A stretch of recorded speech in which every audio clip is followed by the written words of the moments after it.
नमस्कार। कार्यक्रम श्रोतासँग सांसदबाट ठाकुर बेलबाछको।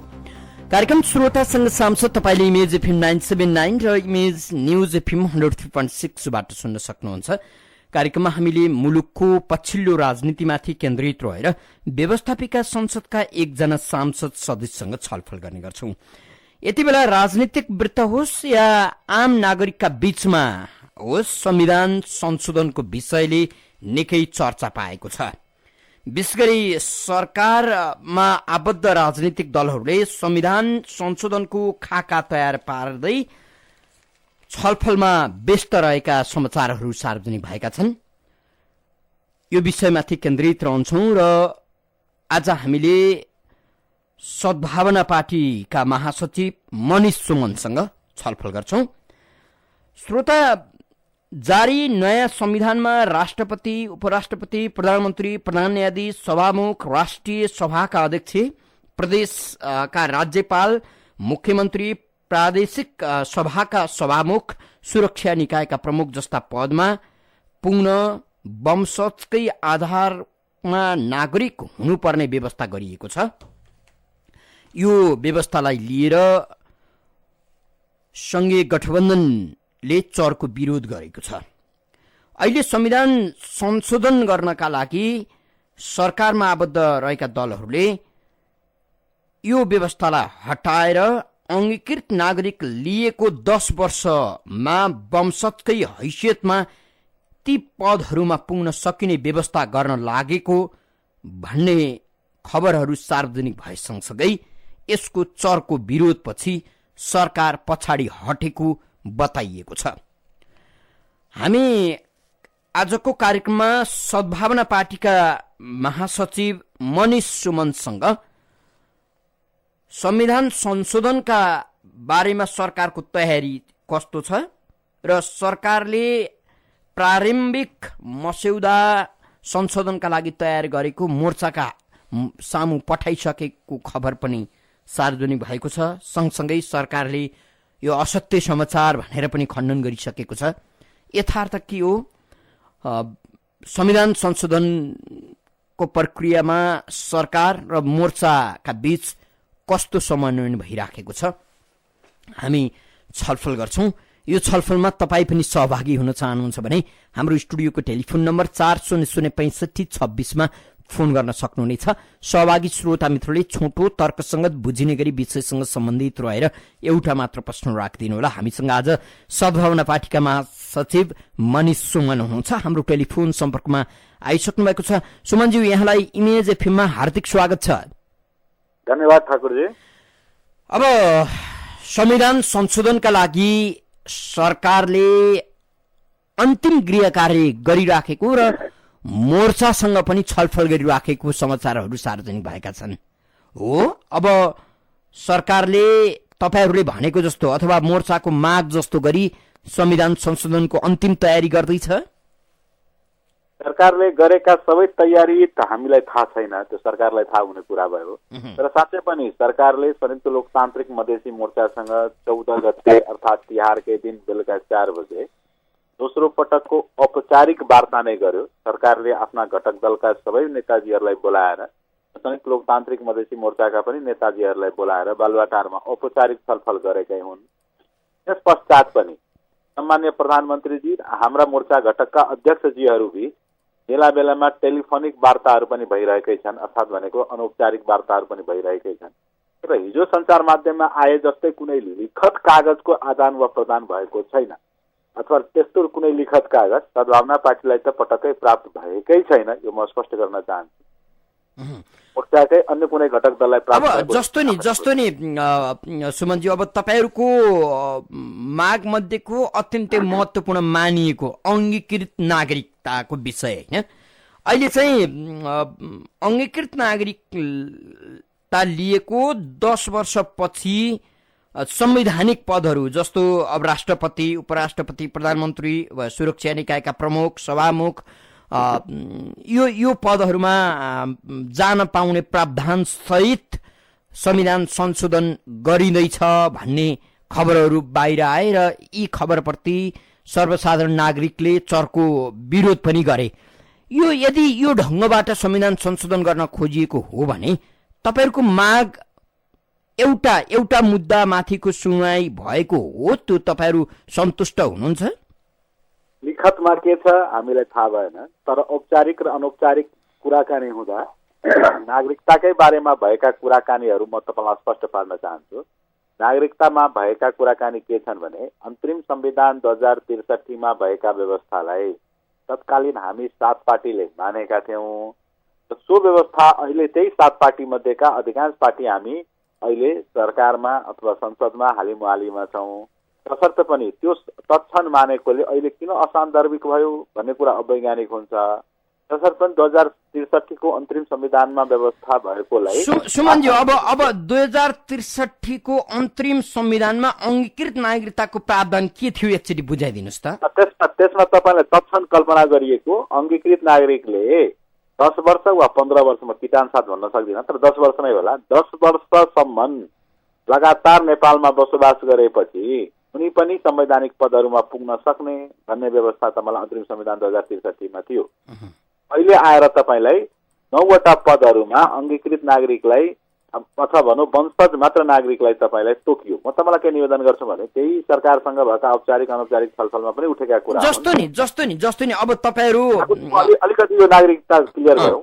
अब अंगीकृत भन्ने नागरिकता उन्मूलित भयो। पछिल्लो 10-15 वर्षमा कसैले पनि अंगीकृत नागरिकताको निवेदन दिएको कुरो गृह मन्त्रालयसँग रेकर्ड छैन।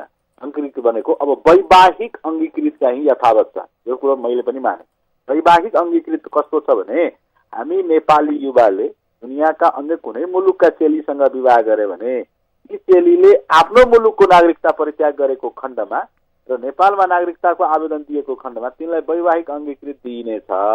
यो आफैमा तपाईलाई कस्तो कष्टप्रद छ भने साँच्चै कुनै चेली हाम्रो परिवारमा आएपछि तिनले वैदिक रूपले पनि आफ्ना वंश त्याग गरी आउँछन्। हिन्दू परम्परामा पनि, मुस्लिम परम्परामा पनि र अन्य कुनै आर्य परम्परामा पनि आफ्ना वंशलाई परित्याग गरी आउँछन्। तिनकै घरमा कोही मर्यो भने 3 दिन मात्र जुठो बार्ने, तर वरको घरमा कोही मर्यो भने 13 दिन जुठो बार्ने, यो तपाईलाई वैदिकताको एउटा अर्को प्रामाणिकता हो। तसर्थ पनि हामीले के भनेका थियौं भने यी अंगीकृत भन्ने शब्दहरूलाई अब उन्मूलित गरौं। सिंगो अंगीकृतको त आवेदनै आउन छुट्यो। वैवाहिक अंगीकृत जुन छ त्यसलाई पनि अब मोडिफाई गरौं। त्यसलाई अर्को तरहको छोरीलाई बराबर सम्पत्तिमा हक दिने कुरा हामी गर्दैछौँ, महिलालाई समान कुरा दिने कुरा हामी गर्दैछौँ, महिलालाई काँधमा काँध मिलाएर देशमा अगाडि बढाउने कुरा हामी गर्दैछौँ। यहाँ चाहिँ उनलाई आइडेन्टिटी परिचय प्रमाणपत्र दिने बेलामा हामीले फरक सुमनजी अब एकछिन तपाईले अन्तरिम संविधान 63 को कुरा गर्नुभयो। 10 वर्षको अन्तरमा लौ त्यो प्रावधान किन हटाइयो भनेर आक्रोश पनि तपाईहरुले पोखिरहनु भएको छ। अन्तरिम संविधानलाई नै स्थापित गर्नु थियो भने मुलुकले 2-2वटा संविधान सभा बेहोर्नु जरुरी थिएन र एकपटक तपाईहरुले निर्णय गरिसकेपछि त्यही राष्ट्रियताको मानक हुन्छ भन्ने हो भने तपाईहरुले एकपटक राजनीति गरेपछि पुगिहाल्छ होला। राष्ट्रियताका सवालमा भावुक बन्नु राम्रो हो, तपाईलाई त्यस्तो लाग्छ? तपाईलाई के भन्नु भने नि अन्तरिम संविधान आफैमा अन्तरिम इन्टरिम अर्थात तत्काल, त्यसको तपाईले पढेपछि पढ्नुभयो तत्काल, त्यो केही क्षणको लागि मात्र बनाइएको अन्तरिम संविधान थियो। त्यसकारण हेर्नुस् त केही क्षणका लागि भएका कारण 2-2वटा संविधान सभाका निर्वाचन भएका छन्। मत परिणामले तपाईहरुलाई बाटो निर्देश गरिदिएको छ हैन र भने त्यो संविधान साथै आफैमा पर्मानेन्ट थिएन, त्यो तपाईलाई थाई संविधान थिएनन्। त्यसका विकल्पको लागि हामीले संविधान सभा बनाएका कुराहरू त्यसमा जोडिएको त्यो पर्यायवाची शब्द इन्टरिम अन्तरिम भन्नेले आफैलाई प्रश्न गर्छ। जहाँसम्म राष्ट्रियताको कुरो तपाईले गर्नुभयो, यो तपाईलाई के छ भने वैवाहिक अंगीकृतको आवेदन सबभन्दा बढी मधेसी महिलाबाट पर्ने भएको हुनाले राष्ट्रियतासँग जोडिएको हो। नभए वैवाहिक अंगीकृतको नागरिक आवेदन तपाईलाई गैर मधेसी मुलुकका मान्छेसँग पनि त्यतिकै परेको भए सायद राष्ट्रियतासँग जोडिने मानिजो। अब यो त तपाईको विचारको कुरा भने तपाई जस्तो राष्ट्रिय राजनीतिमा आएको व्यक्तिको चिन्तन यो हदको हुन्छ भन्ने त नागरिकको भन्नु के छ र भने भोलिको प्रधानमन्त्री तपाई हुने हो, भोलिको राष्ट्रपति तपाई हुने, एउटा नागरिक होइन। नागरिकले त हाम्रा नेताको भविष्य पनि सुनिश्चित होस् र देश र हामी पनि सुनिश्चित हौं भन्ने कामना नगर्ने हो। तपाईहरुले बल बत्ती गरेर राष्ट्रियताको परिभाषा लाद्नुहुन्छ भने त त्यो त नागरिकले के गर्न सक्छन् भन्नुस् त? छालाको आधारमा र भूभागमा बसोबास विशेषकै आधारमा र फरक भाषाकै आधारमा र अलिकति फरक संस्कृतिकै आधारमा र भारतका उत्तर प्रदेश र के भन्छ बिहारका जनतासँग सांस्कृतिक साम्यताकै आधारमा हामी साथ गरिएका ती विभेदका मानिज्यू तपाईलाई एउटा जानकारी गरौँ, तपाईले पनि बुझेको हुनुपर्छ भारतका विभिन्न क्षेत्रमा वैभाविक सम्बन्ध गाँच्ने मधेसका तपाईहरू जस्ता नागरिक मात्रै होइन, पूर्व शाह वंशमा त्यत्तिकै छ, राणाहरूमा त्यत्तिकै छ, नेपालका सम्भ्रान्त परिवार भित्र पनि त्यो सम्बन्ध छ। अब तपाईहरूले चाहिँ यस्तो सतही विश्लेषण गरेर नागरिकहरूमा चाहिँ यो किन दिग्भ्रमित पार्ने प्रयत्न गर्दै हुनुहुन्छ? प्रस्तुत गरेका यी डाटाहरूलाई मैले नकारेको थिइनँ। तपाईले जोरले यसलाई अलि अस्पष्टताका साथ भनिदिएर कुनै किन मेरा शब्द काट्न खोज्नु भयो, मैले नकारेको छैन। मैले तपाईलाई के भनेको छु भने अङ्गीकृत नागरिकताको आवेदन गैर मधेसी मूलकामा कम संख्यामा पर्नु, यसको मतलब यो होइन कि शाह वंशमा विवाह भएको छैन, तपाईलाई पहाडका अन्य जनजातिमा भारतमा विवाह भएको छैन, तर मधेसका जनतासँग धेरै हुनु, मधेसका नारीहरूले अङ्गीकृत नागरिकताको वैवाहिक अङ्गीकृतको आवेदन बढी दिनु, मैले तपाईँको कुरालाई नकारेको थिइनँ। तपाईँले एकदम गरेर जनप्रिय लोकप्रिय कुरा भन्न थाल्नुभयो, तपाईँलाई धन्यवाद छ, साधुवाद छ। तर मैले तपाईँको कुरालाई काटेको पनि छैन, मैले तपाईँकै कुरामा होस्टेमा हैजे मिलाएर भनेको संख्याको मात्रा चाहिँ फरक छ है। मधेसी महिलाले वैवाहिक अङ्गीकृतको आवेदन दिनु र पहाडी महिलाले वैवाहिक अङ्गीकृतको आवेदन दिनुमा संख्यामा ठुलै फरक छ, सानो फरक होइन हो। मधेसी महिलाले अवसर पाए, वैवाहिक अङ्गीकृतले पाउनुभन्दा पनि मधेसी महिलाले अवसर पाए भन्ने उचित विचारका साथ आफ्नै वंश त्यागेर, आफ्ना आमा बुवालाई त्यागेर, आफ्ना त्यो पैतृक घरलाई त्यागेर वैदिक। अब ठिक छ मान्यज्यू, तपाईहरू विशाल हृदय भएका मान्छेहरू हगि, तपाईहरू विशाल हृदय भएका मान्छेहरू, तपाईका चेली छोरी, हाम्रा चेली छोरी विवाहित भएर अन्य मुलुकमा गए भने तपाईले दिएको यो राष्ट्रियताको सवालको यो अवसर अरू देशले दिन्छन्? राष्ट्रियता पनि तपाईको भावनासँग जोडिन्छ मान्यज्यू भने देश भावनासँग जोड्ने कुरा हो भन्नुस् त। भावनासँग नजोड्यो भने केले जोड्ने? होइन भने राष्ट्रियता मात्रको कुरा छैन ठाकुरजी, यो तपाईलाई हाम्रो अस्मितासँग पनि जोडिएको छ। अनि अस्मिता, राष्ट्रको अस्मितासँग तपाईहरुले यति यो ढंगको बलमिचाइ गर्ने हो भने त देश के होला भनेर तपाईले सोच्ने कि नसोच्ने? तपाईलाई के स्पष्ट गरौँ भने अङ्गीकृत उन्मूलित भइसकेको छ, कानुनी घोषणा नभए पनि पछिल्लो 10-15 वर्षमा कसैले अङ्गीकृत नागरिकताको आवेदन दिएको छैन। वैवाहिक अङ्गीकृतलाई पनि अब मोडिफाई गर्नुपर्छ, त्यसलाई फरक विचार गरिदिनु हुन्न, हाम्रो विचार छ। तपाईलाई वंशज जस्तो मनिष कुमार सुमन वा ठाकुर बेलवासी वंशज छन्, तिनले तुरन्त पाउन सक्छन्, तर अङ्गीकृत नागरिकलाई 10 वर्ष 15 वर्ष तपाईलाई परीक्षा लिएर पनि दिन नसक्ने, यो विभेद होइन, यो भावनासँग जोडिएको कुरा होइन, यो विभेद होइन।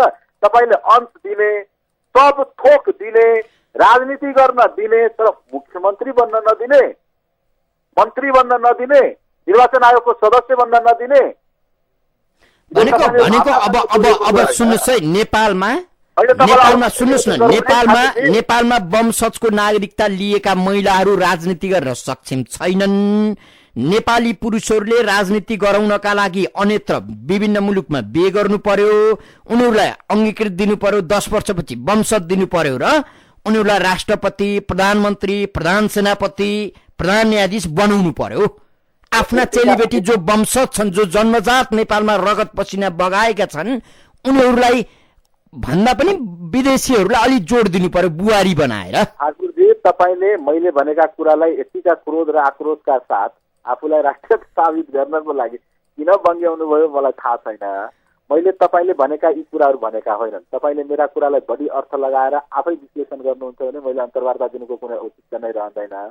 म तपाईलाई के स्पष्ट गरौँ भने मैले त्यसरी भनेको होइन नेपालका चेली छोरीहरू सक्षम छैनन् रे, मैले यो भनेको होइन।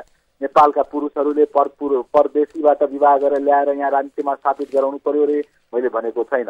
यी र यस्ता कति कुराहरू भनेर तपाईँ किन मभन्दा बढी लोकप्रिय हुन चाहनु भएको छ, यो तपाईँलाई साधुवाद।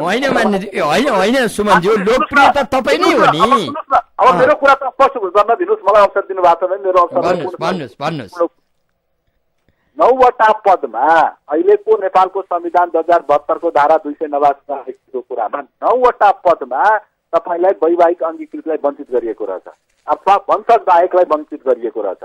हाम्रो भनाइ के छ भने कोही विवाह गरेर आउँछन् भने 10 वर्ष 12 वर्ष 15 वर्षसम्म तपाईको देशमा रहे भने एक त तिनलाई अब त्यो वैवाहिक अङ्गीकृत भनेर तपाईले विभेद नगर्दिनुस्, तिनलाई पनि वंशज र मान्यता दिनुस्। ल एउटा कुरा के हुन सक्छ भने ती 9वटा पदमा राष्ट्रपति, उपराष्ट्रपति, आइजिपी यी जस्ता केही पदहरू तपाईलाई साँच्चै खाँटी वंशज र नयाँ वंशज बीच तपाईँ छुट्याउन सक्नुहुन्छ। तर मुख्यमन्त्री पनि नदिने, निर्वाचन आयोगको सदस्य पनि नदिने, तपाईलाई के भन्छ त्यो संवैधानिक अन्य आयोग महिला आयोगको पनि सदस्य पनि नदिने।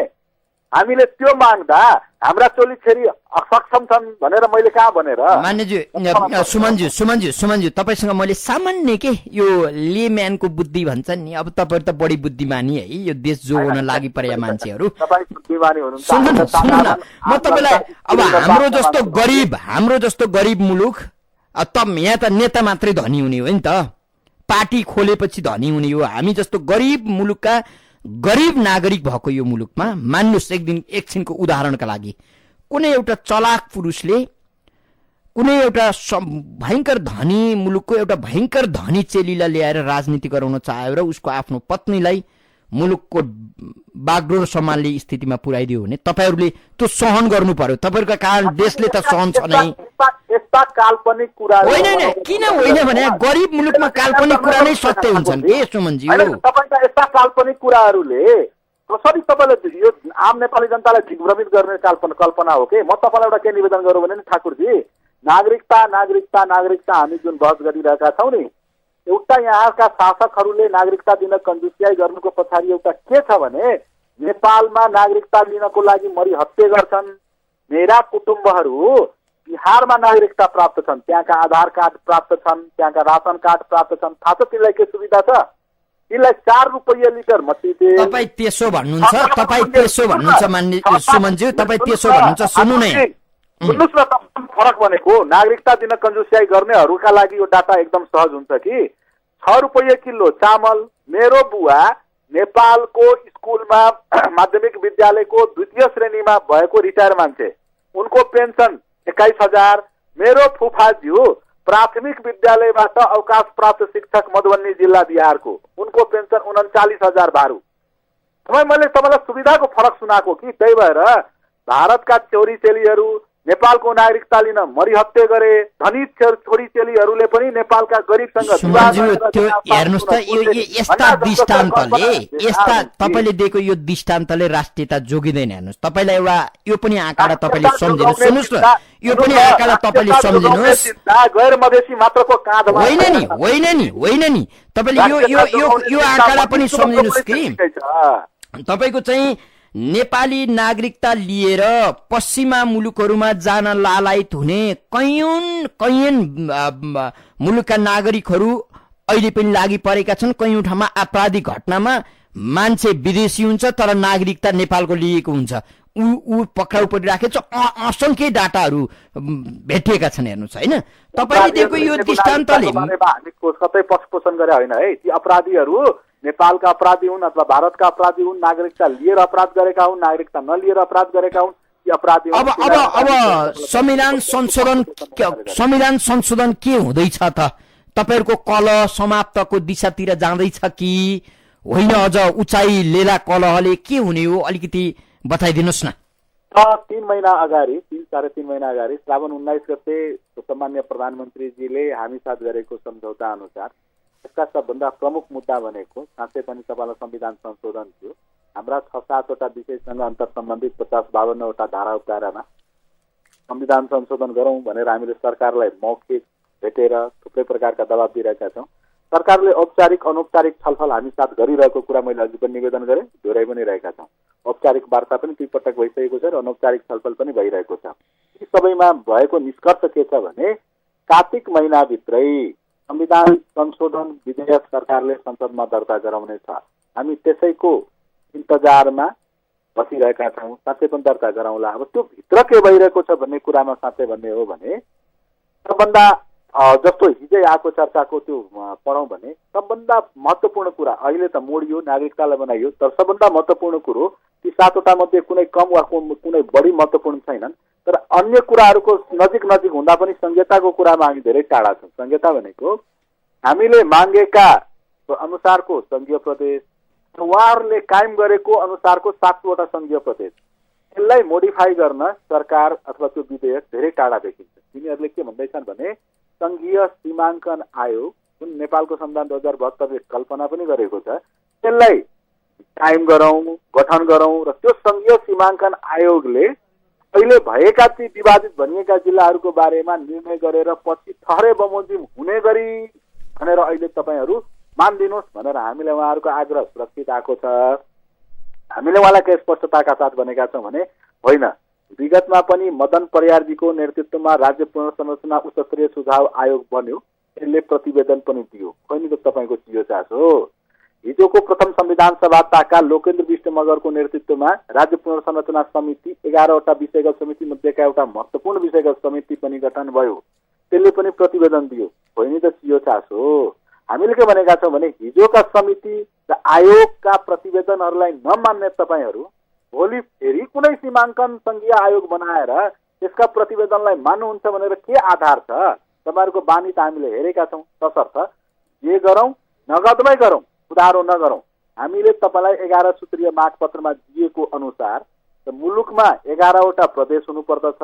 झापा, मोरङ, सुनसरी, झापादेखि के भन्छ पर्सासम्म एउटा प्रदेश र नवलपरासीदेखि कञ्चनपुरसम्म अर्को प्रदेश हुनुपर्दछ भनी माग तेर्साएका छौँ।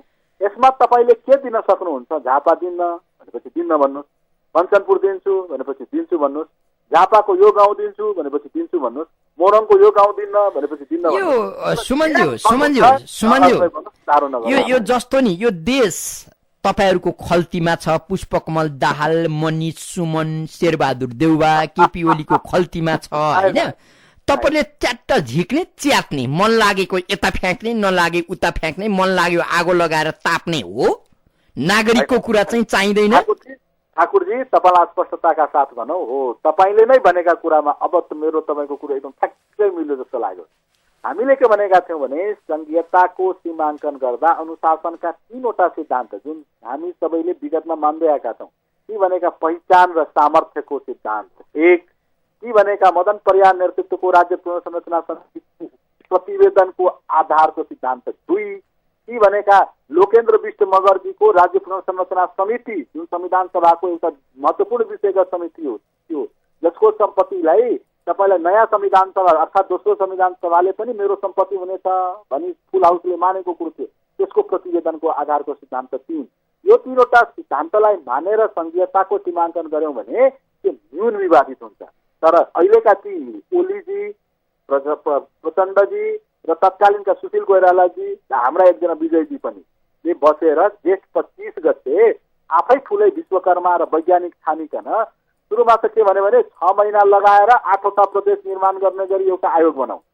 केही दिनपछि फेरि सद्बुद्धि आएको रहेछ, होइन कुनै आयोग के हो र हामी आफै सबैमा हौँ भनेर आफैले 6वटा प्रदेश कोरेका रहेछन्। कर्णालीमा आन्दोलन भयो, फेरि त्यसलाई मेटेर 7वटा प्रदेश कोरेका रहेछन्। सिद्धान्त नै नमानिकन, आधार नै नमानेर, तपाईँलाई सन्तुलनै नमिलाएर आफै सबभन्दा बढी ठान्ने गरी ओडिएको यो 7वटा प्रदेश अहिले विवादित छ। हामीले प्रस्तुत गरेका 3वटा नीति र सिद्धान्तको आधारमा गरौँ न, जुन तपाईँलाई सर्वव्यापी थियो र आफैमा पनि तपाईँलाई के भन्छ एउटा परिभाषित कुरा थियो, एकअर्काले मानिसकेका कुरा थियो। पहिचान र सामर्थ्यको आधार कसले नमानेको हो र? आयोग आफैले बनाएको आयोगको प्रतिवेदन नमान्ने आधार के थियो र? संविधान सभाकै विषयगत समितिहरूका ती प्रतिवेदनका आधार किन मानेका होइनौ? किन मानेका होइनौ भने भोलिको त्यो प्रदेशमा त्यसरी काटिएको भोलिको त्यो प्रदेशमा केपी ओलीजी अथवा तिनका सन्ततिहरू भोलि हालिमाली नरहला। सुमनज्यू, हामीसँग कोही श्रोता हुनुहुन्छ प्रश्नका लागि। आदरणीय श्रोता, तपाईँ इमेज एफएम 979 र इमेज न्युज एफएम 103.6 सुनिरहनु भएको छ। कार्यक्रम श्रोतासँग सांसदमा हुनुहुन्छ। आज हामीले व्यवस्थापिका संसदका कुनै एकजना सदस्यलाई आमन्त्रण गरेका छैनौँ। सद्भावना पार्टीका महासचिव मनिष सुमनसँग छलफल गरिराखेका छौँ, विशेष गरी संविधान संशोधनका सन्दर्भमा रहेर। तपाईँ पनि यो छलफलमा सहभागी हुन चाहनुहुन्छ भने 40055626 मा फोन गर्न सक्नुहुन्छ। टेलिफोन सम्पर्कमा कोही श्रोता मित्र हुनुहुन्छ, उहाँलाई स्वागत गरौँ। को बोल्दै हुनुहुन्छ? हजुर नमस्कार, म कल्पना पौडेल अटारबाट। अतिथिज्यू नमस्कार। नमस्कार कल्पनाजी, म अध्यक्ष होइन मनिष हो।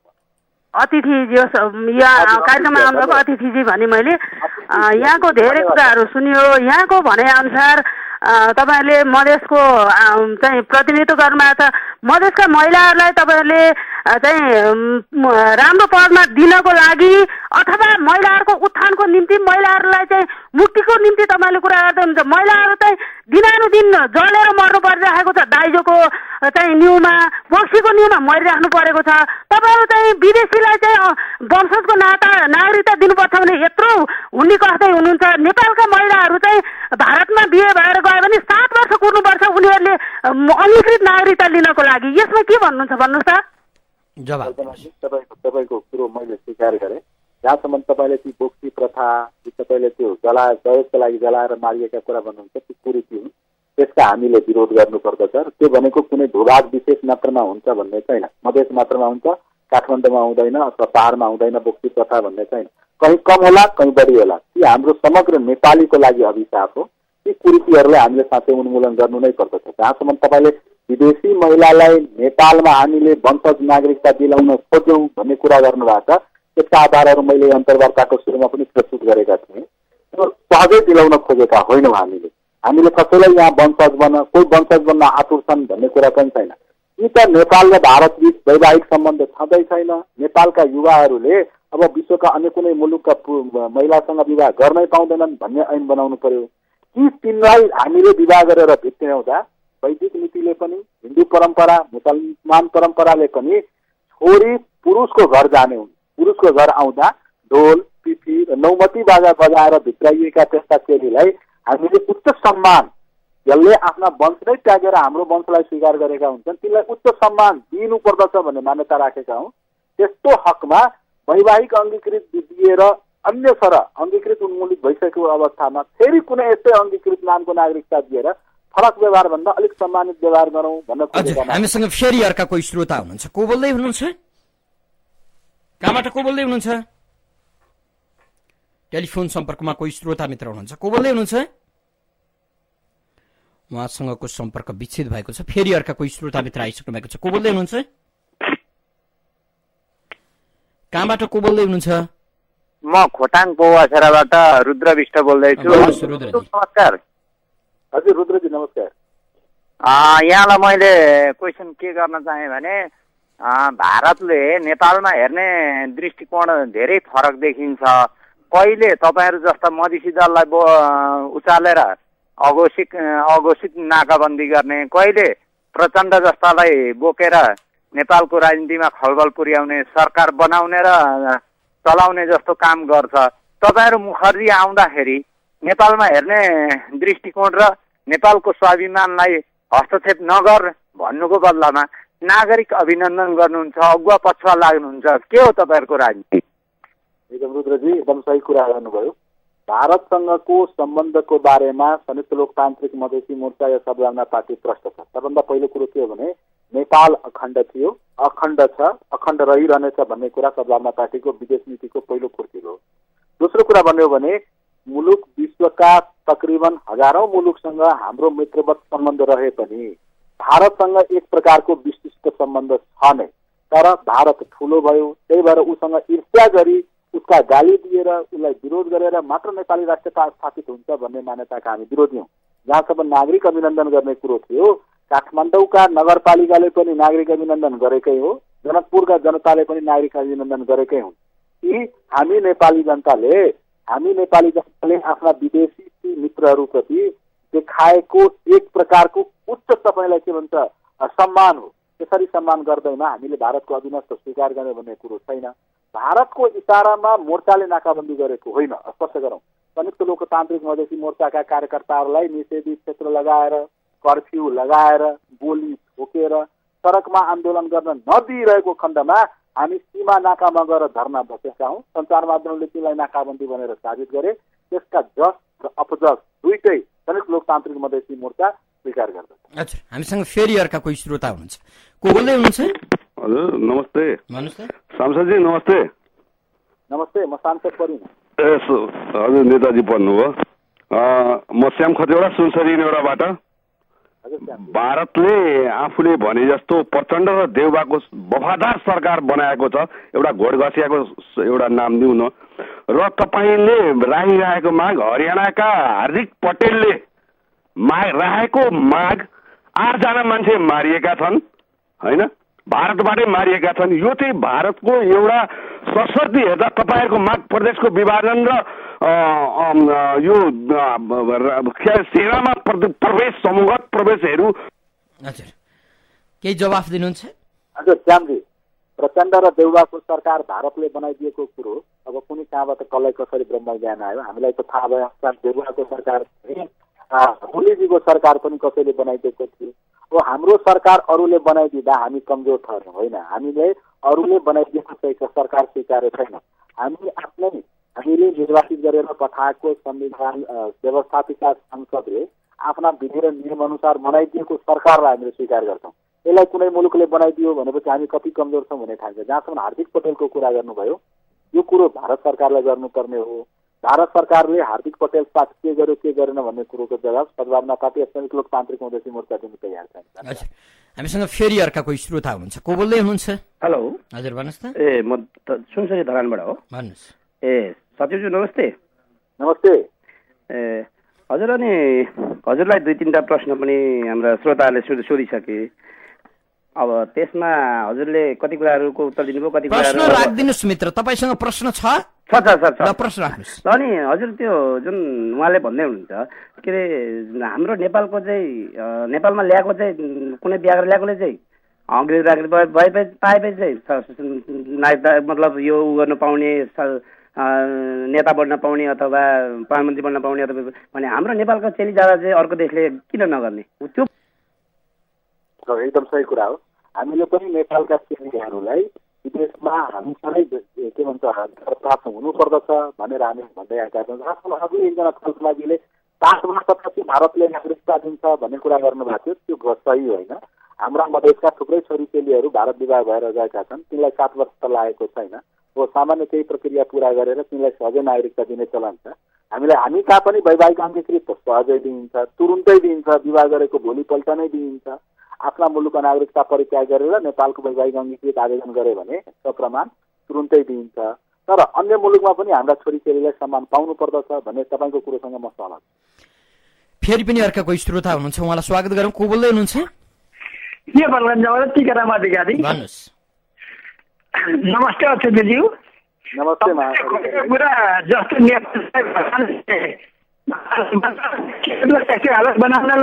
टिकारामजी यहाँको प्रश्न राम्रोसँग बुझ्न सकिएन।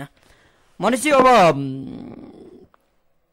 राजनीति सहमतिको दिशातर्फ उन्मुख हुँदैछ, हामीले त्यो अपेक्षा गर्ने हो? अलिकति सन्तोषको सास फेर्न पाउने स्थिति बनाउँदै हुनुहुन्छ कि? सहमतिको विकल्प छैन ठाकुरजी। हामीले के हेरेका छौँ भने साँच्चै पनि हामी सुरुदेखि भन्दै आएका कुरा हौँ। हुन सानो पार्टी थियौँ, हाम्रा कुरालाई त्यति सुनेनन्।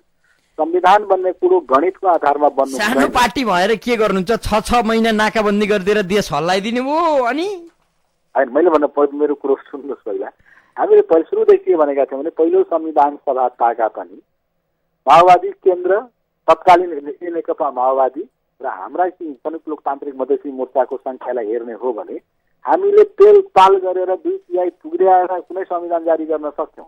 तर हाम्रो त्यतिखेरदेखिकै मान्यता के थियो भने यो संविधान हो, यसप्रति सबैले आफ्नो स्वामित्व बोध गर्न पाउनु पर्दछ। यो संविधान मेरो हो, यो देश मेरो हो, यो राज्य मेरो हो भन्ने आत्मानुभूति गर्न पाउने नेपाली अधिकारको हामी यो संख्याको गणितमा लगेर नअल्मल्याउँ। तसर्थ संविधान बन्ने कुरो सहमति अधिकतम सहमतिको आधारमा बन्नुपर्दछ भन्ने मान्यता पुगेका थिए। पहिलो संविधान सभा त्यही भएर विघटित भएको हो, सहमति नभएरै हो। दोस्रो संविधान सभामा तेल पाल गरेर तपाईँलाई एकातिर अर्कोतिर मान्छे भुटेर जबरजस्ती कुनै प्रकारको दस्तावेज, संविधान भनेको दस्तावेज लागियो, जसलाई अझै नेपाली जनताले आत्मसात गर्न सकिरहेका छैनन्। अब त्यसैलाई सुधार्ने एउटा राम्रो उपाय आएको छ। अहिले सहमतिको आधारमा संविधान संशोधन गरौँ भन्ने एउटा अवसर आएको छ। हो, सहमतिको विकल्प छैन। अहिले पनि सहमति गरेर जायज कुराहरू जुन नजायज छन् त्यो हामीले राखेका छैनौँ। तर जायज कुराहरू थुप्रै यस्ता जायज कुरा छन् जुन व्यक्तिगत भेटघाटमा ती संविधान निर्माताहरूले त स्वीकार छन्, तर कुनै किन फेरि तपाईँलाई राम्रै भन्दैनन्। आफैले बनाएको संविधान जारी भएको सुरुका दिनहरूमा गीता, रामायण, बाइबल दुनियाँकै उत्कृष्ट राम्रो संविधान भन्नेहरूले आज संशोधन गर्नसम्म तयार भएका छन्। भोलि संशोधनका विषयहरूप्रति पनि बुन्दागत सहमत हुन्छन् भन्ने हामीले आशा हजुर हजुर मनिष सुमनज्यू यहाँले आफ्नो व्यस्त समय हामीलाई उपलब्ध गराइदिनु भयो, धेरै धेरै धन्यवाद दिन्छु। मौका दिनुभयो, तपाईँलाई पनि धेरै धेरै धन्यवाद। हजुर आदरणीय श्रोता, कार्यक्रम श्रोतासँग सांसदमा आज हामीले व्यवस्थापिका संसदका कुनै एकजना सदस्यसँग छलफल गरेनौं। सदनमा पार्टीका महासचिव मनिष सुमनसँग संविधान संशोधन प्रक्रियामाथि केन्द्रित रहँदै संविधानमाथिको विवादमाथि केन्द्रित रहँदै छलफल गर्यौं। कार्यक्रम सुनेर र कार्यक्रममा आफ्नो सहभागिता जनाइदिएर साथ दिनुहुने सम्पूर्ण श्रोता मित्रलाई धेरै धेरै धन्यवाद दिँदै सहकर्मी मित्रद्वय बुकेश महर्जन अनि अनिश साकेका साथमा ठाकुर बेलबासे बिदा हुन्छु। नमस्कार।